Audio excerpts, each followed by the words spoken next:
Here's another special edition of Misquote Monday. It combines 5 previously released episodes.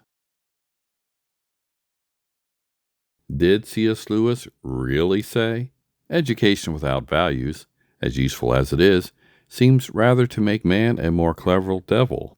Back in 2014, I remember reading this quotation and thinking how true it was, and I was impressed that it was Lewis who made such a crafty statement. The trouble was, not only did Lewis not say it, but he wouldn't even agree with half the words. Some may object and say this can't be true because he makes this point in The Abolition of Man, or at least some memes claim that's the source of this quote. I checked my digital copy and it's not there, nor is it in any of his other writings. Plus, as the late Dr. Bruce Edwards pointed out to me, Lewis didn't believe there is such a thing as education without values, and that even if there was, how could it really be useful? Check out these quotes from other authors that are more similar to what Lewis never wrote.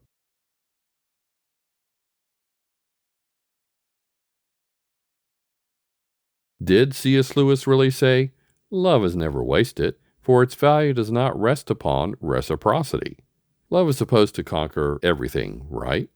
If you know your Bible, however, then you are aware there is no verse that says love conquers all. That phrase is from the Latin poet Virgil. And yet, because God's love conquers our sin, you might say the Bible would agree with that expression. Or maybe you wouldn't.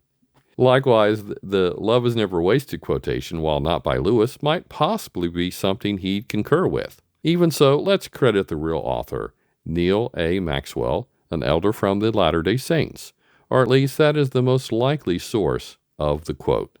Speaking of sources for quotations, the Quotable Lewis, an excellent book for finding verified quotes by him, offers 46 quotes related to love. Here are a couple from Mere Christianity and an essay entitled "The World's Last Night."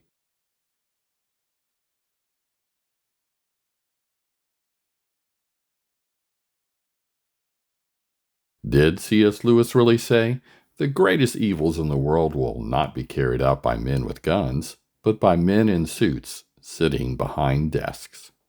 The short answer is no, but they are a decent paraphrase of half of what Lewis wrote.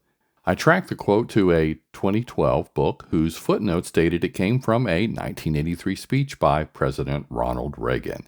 This is the famous Evil Empire speech from March 8th, and he does quote C.S. Lewis, and gets it right, except for a minor error. So where does the paraphrase that distorts some of Lewis's thoughts come from? Currently it is unclear, however it is most likely from a newspaper summarizing the speech. In the second preface to the Screwtape Letters, Lewis does write about the greatest evil, but he doesn't contrast it with guns. Additionally, what Lewis writes is 3 times the length of the fake quote.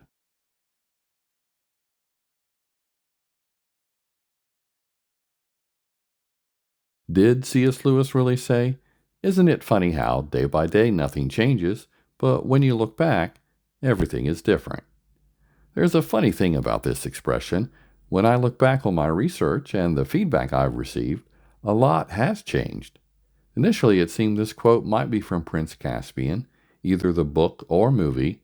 It wasn't, nor was it in any other Narnia book or movie.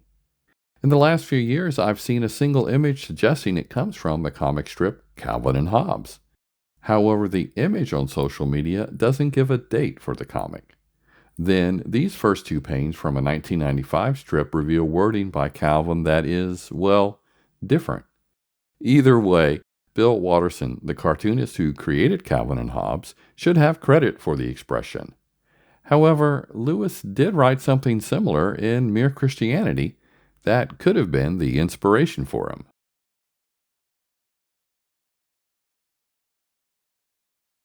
Did C.S. Lewis really say, "My prayer is that when I die, all of hell rejoices that I am out of the fight"? Lewis wrote about prayer various times, and he also dealt with hell in a variety of writings. However, notice the word "rejoices" in this quote. Would Lewis ever say hell rejoices? Back in early 2017, when I wrote about this expression, I was fortunate enough to discover a site that addressed it earlier. A missionary named Charles Thomas Studd is credited with writing the similar expression, "I pray that when I die, all of hell will rejoice that I am out of the fight." C.T. Studd was born in the UK, and he died in 1931. This quotation might remind you of a comparable Irish saying, "May you be in heaven a full half hour before the devil knows you're dead." Could it be the reason Lewis's name became associated with the variation by C.T. Studd was because Lewis was born in Ireland?